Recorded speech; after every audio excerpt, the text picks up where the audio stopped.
Here is the ultimate reductionist nonsense. The idea that the entire act of commerce, the entire act of trade is the mutual satisfaction, as though that perceived level is all that exists, as though there's nothing else happening, as though there are no externalities. There's no human exploitation and slave labor in the world to achieve that over-the-counter satisfaction, is there? There's no pollution or corporations that, when people aren't looking, dump tons of toxic waste and materials whenever they can to save money.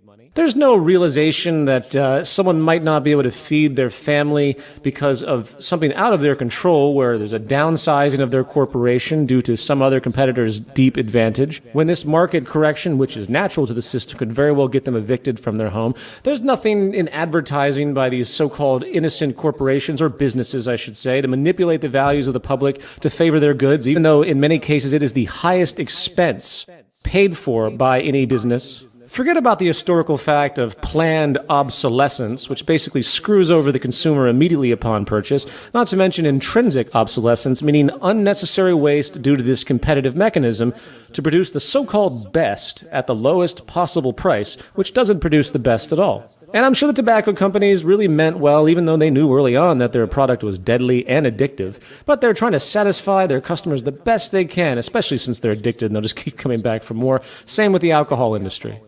The fact of the matter is there are more slaves in the world than ever before. I guess that doesn't relate to the market system. The fact of the matter is every life support system is in decline. I guess that doesn't relate to the market system. The fact is we have one of the greatest wealth gaps in history, and that can't possibly be a result of the market system either, even though it generates an enormous spectrum of structural violence, both physically and psychologically. All of that stuff is external to this bullshit that all trade is satisfying this guy on one side of the counter and the other guy.